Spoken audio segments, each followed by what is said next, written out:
সেপ্টেম্বরের 9 তারিখ থেকে সংযুক্ত আরব আমিরাতে শুরু হচ্ছে এবারের এশিয়া কাপ, এবং এবারের এশিয়া কাপটা হচ্ছে টি-20 ফরম্যাটে। এবং এই টুর্নামেন্টের ঠিক আগে আগে ক্রিকেটের জনপ্রিয় ওয়েবসাইট ক্রিক ইনফো তারা সর্বকালের সেরা এশিয়ার টি-20 একাদশ তারা প্রকাশ করেছে। খুব ইন্টারেস্টিং একটা লিস্ট।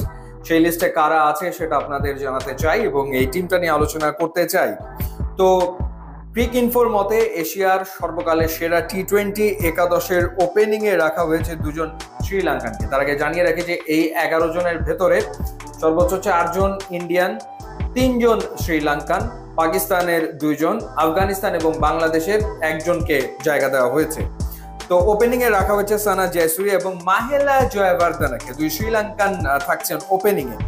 নাম্বার 3 পজিশনে থাকছেন বিরাট কোহলি এবং নাম্বার 4 পজিশনে থাকছেন আরো একজন ইন্ডিয়ান সূর্যকুমার যাদব। নাম্বার 5 পজিশনে থাকছেন আরো একজন ইন্ডিয়ান মহেন্দ্র সিং ধোনি, অধিনায়ক এবং উইকেট রক্ষক হিসেবে তাকে রাখা হয়েছে। এবং এরপরে রয়েছেন নাম্বার 6 পজিশনে বাংলাদেশের সাকিব আল হাসান, একমাত্র বাংলাদেশি হিসেবে। এরপর রয়েছেন নাম্বার 7 পজিশনে শাহেদ আফ্রিদি। এরপর নাম্বার 8 পজিশনে আফগানিস্তানের প্রতিনিধি রাশিদ খান, একমাত্র আফগান ক্রিকেটার। এরপর রয়েছেন 3 জন ফাস্ট বোলার, একজন উমর গুল, জসপ্রীত বুমরা এবং লাসিথ মালিঙ্গা। দ্বাদশ ব্যক্তি হিসেবে বেছে নেওয়া হয়েছে পাকিস্তানের স্পিনার সাঈদ আজমলকে।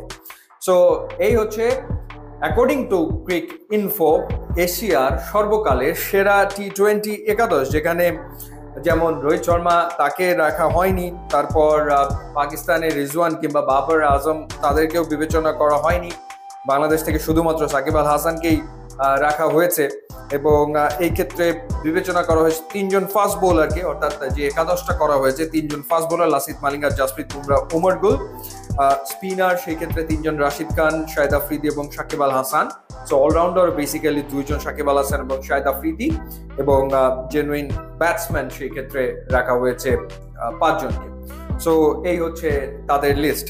সো আপনি এই একাদশের সাথে একমত কিনা ডেফিনেটলি জানাবেন। কোন নামটা আপনার মতে বাদ পড়ে গেল সেটাও ডেফিনেটলি উল্লেখ করবেন। ইউটিউব, ইনস্টাগ্রাম লিঙ্ক দেওয়ার সুযোগ দিলে খুবই খুশি হবো। And thanks for watching.